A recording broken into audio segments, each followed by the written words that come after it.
अब वक्त है हमारे चुनाव स्पेशल शो 2024 का अंक गणित का और आज का नंबर है 20%। ये अंक गणित उत्तर प्रदेश की मुस्लिम आबादी का है जो माफिया और बाहुबली नेता मुख्तार अंसारी की मौत के बाद बेहद अहम हो गया है। बांदा की जेल में बंद मुख्तार अंसारी की बीती रात मौत हो गई। ऐसे में अब सवाल यह है कि क्या 2024 के लोकसभा चुनाव पर मुख्तार की मौत का असर पड़ेगा? क्या इससे मुस्लिम वोट का पैटर्न बदलेगा? यूपी के पिछले चुनाव में मुसलमानों का वोटिंग पैटर्न क्या था? आइए आपको पूरा अंक गणित दिखाते हैं।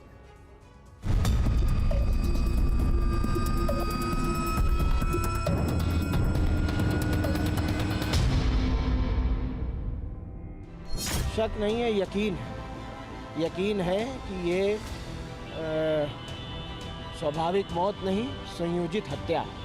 और मेरा ये मानना है कि रमज़ान के इस महीने में ये फैसला आया है। अल्लाह का दरबार कहिए चाहे बाबा विश्वनाथ का दरबार कहिए, ये फैसला हम लोगों के बीच में है, इसको स्वीकार है।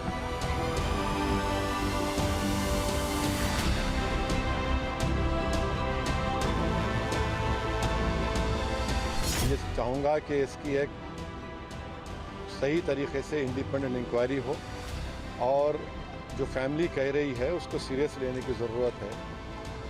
वो खौफ, वो गुंडागर्दी, वो अत्याचार, वो कौन देता था और कौन संरक्षण देते थे? बताए ना, सपा बसपा और कांग्रेस।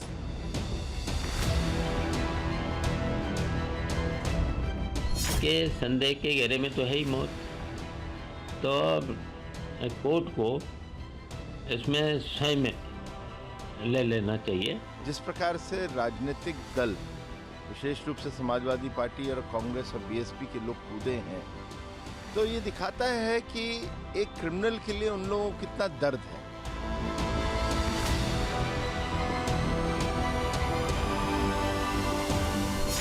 देश एक अलग किस्म का राज्य बन गया, एक पैटर्न है, मौत और हत्या का फर्क मिट गया। हमेशा वह लोग किसी संवेदना से राजनीति नहीं करते हैं, वह हमेशा वो लोग राजनीति करते हैं वोट के लिए।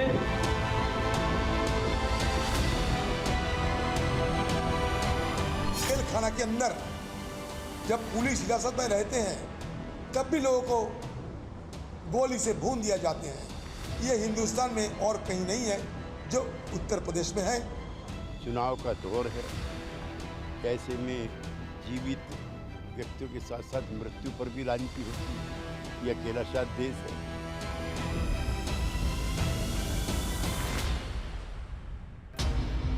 पांच बार के विधायक, 65 मुकदमों में आरोपी और 8 मामलों में अदालत से दोषी मुख्तार अंसारी की मौत 28 मार्च को हुई। यानी इस माफिया डॉन और बाहुबली नेता के असर वाली पूर्वांचल की सीटों पर होने वाले मतदान से ठीक 66 दिन पहले। मुख्तार की मौत के ठीक 23 दिन बाद 19 अप्रैल को पहले चरण के चुनाव में पश्चिमी उत्तर प्रदेश के जिन 8 सीटों पर मतदान होना है, वहां मुसलमान मतदाताओं का बहुत असर होता है। ऐसे में सवाल ये कि क्या यूपी सरकार की तरफ से घोषित नंबर 1 गैंगस्टर मुख्तार की मौत से मुस्लिम वोट का पैटर्न बदलेगा? फिलहाल ये तो पता नहीं, लेकिन यूपी के पिछले चुनाव में मुसलमानों का वोटिंग पैटर्न क्या था, इसका सटीक अंक गणित आपको आगे दिखाएंगे। अभी आप मुख्तार अंसारी की मौत की रिपोर्ट में क्या है उसे देखिए। बांदा जिले के सीएमओ के मुताबिक मुख्तार अंसारी की मौत कार्डियक अरेस्ट से हुई, यानी मौत की वजह कुदरती है। लेकिन मुख्तार के परिवार को इस पर यकीन नहीं है। मुख्तार के छोटे बेटे उमर अंसारी ने तो बांदा डीएम को चिट्ठी लिखकर दिल्ली एम्स के डॉक्टरों से पोस्टमार्टम कराने की मांग की थी, क्योंकि उन्हें बांदा के डॉक्टरों पर भरोसा नहीं है। 1-2 दिन के बाद जब तदफीन हो जाएगी तब इसके बारे में हम लोग न्यायपालिका से उम्मीद करेंगे कि जो हम आशंका जता रहे हैं उस पे जांच हो, वार्ता करेंगे अपने सारे लीगल टीम से। इसके बाद शक नहीं है, यकीन है। यकीन है कि ये स्वाभाविक मौत नहीं, संयोजित हत्या है। अब अंदेशा तो सच में बदल गया। क्यों कहा जाए कि क्यों नहीं था? ऐसी सब रिपोर्टें मिल रही थी और वही सत्य हुआ। झूठे वादे किए गए कि उनकी पूरी सुरक्षा की व्यवस्था की जा रही है। आज से 1.5 महीना पहले जेल कर्मियों ने जो उनका खाना चखा था वो सब के सब हॉस्पिटलाइज हुए थे। तो बात तो थी ही, लेकिन अब उनकी मौत इसी तरह ऊपर वाले ने शहादत की लिखी थी। मुख्तार के परिवार का आरोप है कि जेल में उसे धीमा जहर दिया गया। मौत से पहले खुद मुख्तार ने भी कुछ ऐसा ही आरोप लगाया था। मौत चूंकि न्यायिक हिरासत में हुई है, ऐसे में मामले की न्यायिक जांच का आदेश भी जारी हो चुका है।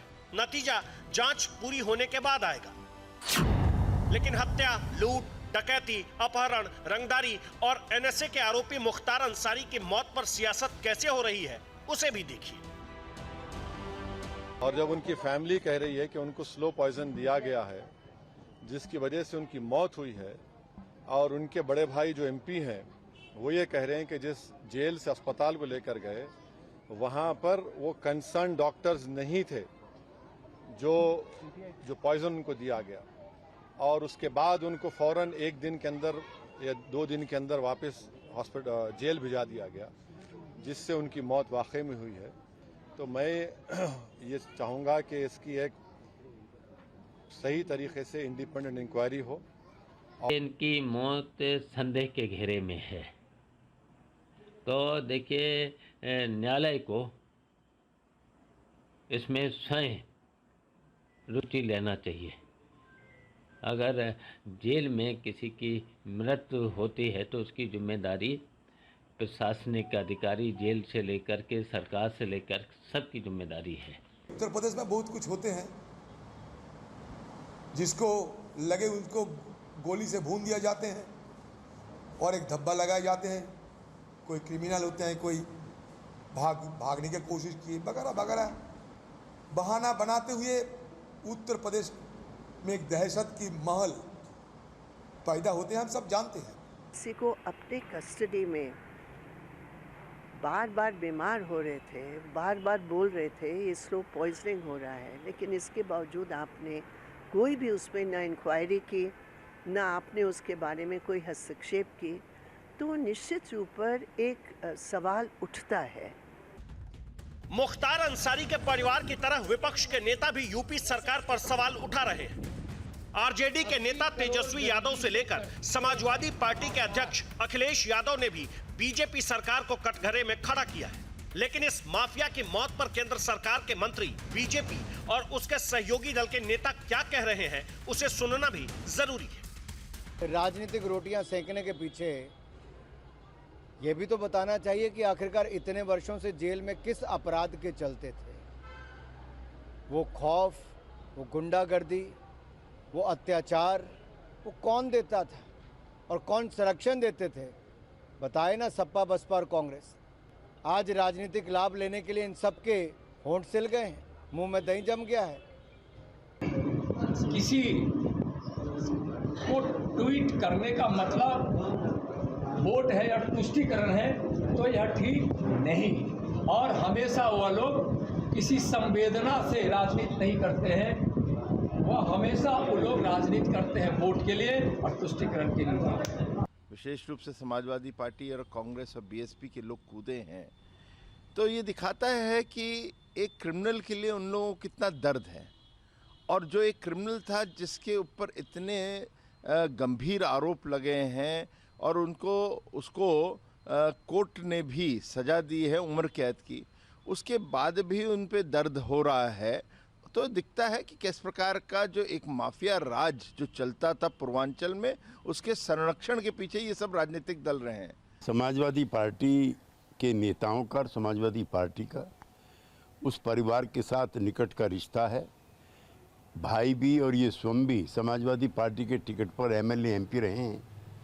जो समाजवादी पार्टी का एक काला अध्याय है, जिसमें लोहिया और जयप्रकाश की विरासत कुछ अपराधियों के हिस्से में भी आ गई थी, लिहाजा श्री अखिलेश यादव का उनको समर्थन देना बड़ा वाजिब। शुक्रिया। मुख्तार की मौत से यूपी में किसे नफा और किसे नुकसान होगा, इसका मुकम्मल अंकगणित आपको दिखाएंगे। अभी आप सूबे में अफवाह का बाजार गर्म ना हो, माहौल खराब ना हो, इसके लिए धारा 144 के बीच शहर शहर पुलिस के फ्लैग मार्च की तस्वीर देखिए। कल जो इंसिडेंट हुआ बांदा जेल में, उन सभी के दृष्टिगत पूरे प्रदेश में हाई अलर्ट घोषित किया गया था। कई जनपदों में एक्स्ट्रा फोर्स भेजी गई थी। पूर्व से भी इलेक्शन के कारण काफ़ी फोर्स जनपदों में मौजूद है। सभी को हाई अलर्ट के साथ वार्ता के माध्यम से भी शांति व्यवस्था बनाए रखने हेतु निर्देशित किया गया था। 63 साल का मुख्तार अंसारी 2005 से ही जेल में बंद है। उस पर उसी साल गाजीपुर की मोहम्मदाबाद सीट से उस समय के बीजेपी विधायक कृष्णानंद राय की सरेआम हत्या का आरोप था। अब मुख्तार की मौत पर कृष्णानंद राय का परिवार क्या कह रहा है, उसे भी ध्यान से सुनिए। कि बाबा की आशीर्वाद है। जय, आज मैं हमेशा बाबा के दरबार में न्याय के लिए करती थी, आज न्याय मिला है हमको। देखिए, होली के त्योहार हम लोग इस घटना के बाद नहीं मना पाते थे। आज हमको लगा कि नहीं, हमारे लिए आज का दिन होली का ही दिन है। तुष्टीकरण की राजनीति उनको करना है और दूसरे पक्षों के लिए उनको कोई ना कोई मुद्दा चाहिए, तो वो एक अपराधी में अपना मजहब ढूंढ रहे हैं। और मेरा ये मानना है कि रमजान के इस महीने में ये फैसला आया है, अल्लाह का दरबार कहिए चाहे बाबा विश्वनाथ का दरबार कहिए, ये फैसला हम लोगों के बीच में है, इसको स्वीकार है। कृष्णानंद राय हत्याकांड में सीबीआई की अदालत ने मुख्तार अंसारी को बरी कर दिया था, लेकिन यूपी कांग्रेस के मौजूदा अध्यक्ष अजय राय के भाई अवधेश राय की हत्या के आरोप में उसे उम्र कैद की सजा सुनाई गई थी। मुख्तार अंसारी के दादा मुख्तार अहमद अंसारी स्वतंत्रता सेना और कांग्रेस के अध्यक्ष रह चुके हैं। उसके पिता सुभानुल्लाह अंसारी कम्युनिस्ट नेता थे, तो मुख्तार खुद 5 बार विधायक रहा। सबसे बड़े भाई सिबकतुल्लाह अंसारी भी 2 बार विधायक रहे, तो दूसरे भाई अफजाल अंसारी भी 5 बार विधायक और 2 बार सांसद चुने गए। अफजाल ने बीएसपी उम्मीदवार के तौर पर 2019 के चुनाव में गाजीपुर सीट से बीजेपी नेता मनोज सिन्हा को हराया था। उन्हें समाजवादी पार्टी ने 2024 के चुनाव में भी गाजीपुर से टिकट दिया है, तो 2022 के चुनाव में मुख्तार का बड़ा बेटा अब्बास अंसारी एसपी उम्मीदवार के तौर पर मऊ सदर सीट से विधायक चुना गया। तो भतीजा सुहेब उर्फ मन्नू अंसारी गाजीपुर के मोहम्मदाबाद से समाजवादी पार्टी का विधायक है। मुख्तार अंसारी का रिश्ता यूपी के बेहद रसूखदार परिवार से रहा है। उसके पिता और दादा बड़े नेता रहे और नाना ब्रिगेडियर उस्मान 1948 में पाकिस्तान से जंग में शहीद हुए थे। लेकिन मुख्तार अंसारी का अपराध से ऐसा नाता जुड़ा कि वो देखते ही देखते यूपी का सबसे बड़ा गैंगस्टर बन गया।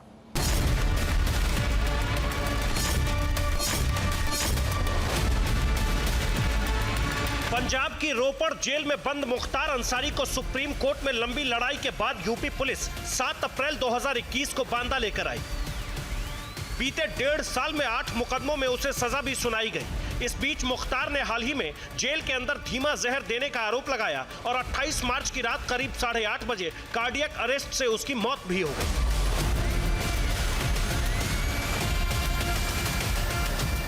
ऐसे में अब इसे पक्ष और विपक्ष में सियासी वार पलटवार तेज है। मुझे लगता है कहीं ना कहीं जेल प्रशासन के ऊपर भी सवाल उठता है और सरकारों के ऊपर सवाल उठता है कि क्या जो बंदी हैं उनकी जान इतनी सस्ती हो गई है कि कभी भी वो गुहार लगाएंगे तो उनको स्वास्थ्य सेवाएं भी नहीं मिलेंगी। मुझे लगता है कि इस पे कुछ स्तरीय जांच होनी चाहिए। संविधान के दायरे में ही न्याय है, संविधान के दायरे में ही पोस्टमार्टम है, संविधान के दायरे में ही जो है फॉरेंसिक रिपोर्ट है, तो बाकी सरकार तय करेगी क्या करना। सब निराधार हैं और आज के दिन में निराधार आरोप का कोई आधार। ये तो हुई सियासत की बात, लेकिन मुख्तार की मौत पर उत्तर प्रदेश के 3 पूर्व पुलिस महानिदेशक क्या कह रहे हैं, उसे भी गौर से सुनिए। 2 माफिया पे मेरी पकड़ में नहीं आए जो, और कैसे बच गए वो भी मैं बता दूं। एक तो मुख्तार अंसारी थे, वो भूमिगत हो गए थे, अंडरग्राउंड हो गए थे। वो कहाँ है अता पता उनका कोई नहीं था। आज की मतलब जैसे हमारे बाद में वो मुझ पे ताव दे के घूमने लगे थे, वैसी बात नहीं थी। तो ये तो करीब 3 दशकों से मतलब चले आ रहे थे और इनकी कुकर्मों का एक न एक दिन तो अंत होना ही था। मुख्तार अंसारी आतंक के पर्याय थे।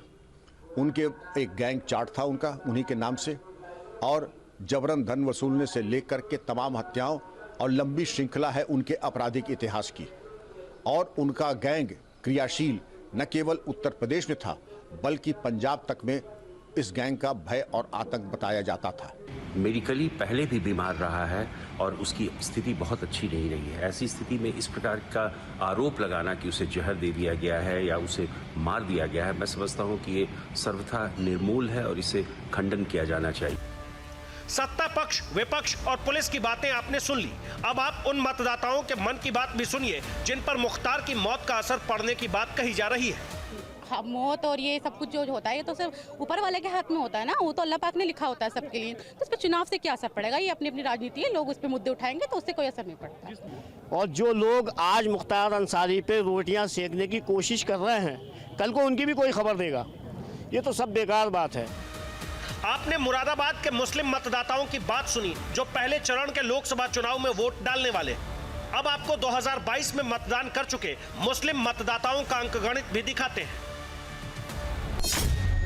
2022 के यूपी विधानसभा चुनाव में 79% मुसलमानों ने समाजवादी पार्टी को वोट दिया, जबकि 2017 में उसे 46% मुस्लिम वोट मिले थे। पिछले विधानसभा चुनाव में बीजेपी को यूपी के 8% मुसलमानों ने वोट दिया, जबकि 2017 में उसे 5% मुस्लिम वोट मिले थे। 2022 के चुनाव में बीएसपी को 6% मुसलमानों के वोट मिले, जबकि 2017 में उसे 19% मुस्लिम वोट मिले थे। पिछले विधानसभा चुनाव में कांग्रेस को मुसलमानों के 3% वोट मिले, जबकि 2017 में उसे 19% मुस्लिम वोट मिले थे।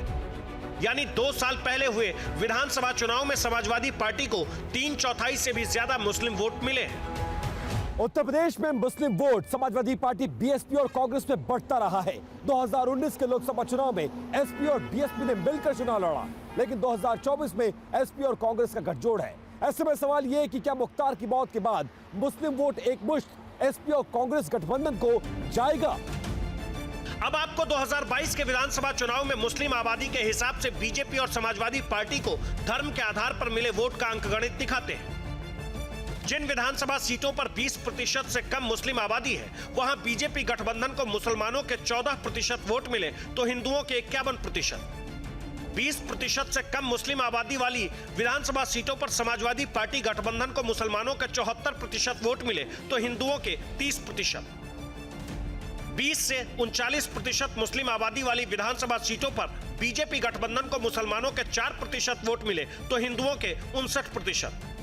20 से 39% मुस्लिम आबादी वाली विधानसभा सीटों पर समाजवादी पार्टी गठबंधन को मुसलमानों के 80% वोट मिले तो हिंदुओं के 18%। जिन विधानसभा सीटों पर मुस्लिम आबादी 40% या उससे ज्यादा है, वहां बीजेपी गठबंधन को मुसलमानों के 4% वोट मिले तो हिंदुओं के 69%। 40% या उससे ज्यादा मुस्लिम आबादी वाली विधानसभा सीटों पर समाजवादी पार्टी गठबंधन को मुसलमानों के 94% वोट मिले तो हिंदुओं के 8%।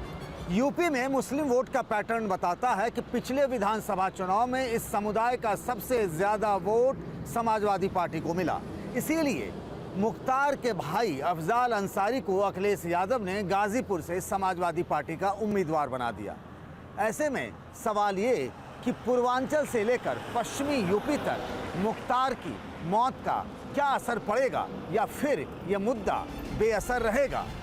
चुनाव जीतने के लिए अपने वोट बैंक को बढ़ाना और विरोधी के वोट बैंक में सेंध लगाना पुराना फॉर्मूला है। ऐसे में सवाल ये कि मुख्तार की मौत से अगर एक समुदाय के वोट का ध्रुवीकरण हुआ तो इसका लाभ सिर्फ समाजवादी पार्टी को मिलेगा या फिर दूसरे समुदाय के जवाबी ध्रुवीकरण का फायदा बीजेपी उठा ले जाएगी। सही अंकगणित 4 जून को ही पता चलेगा। Bureau report, TV9 Bharatvarsh.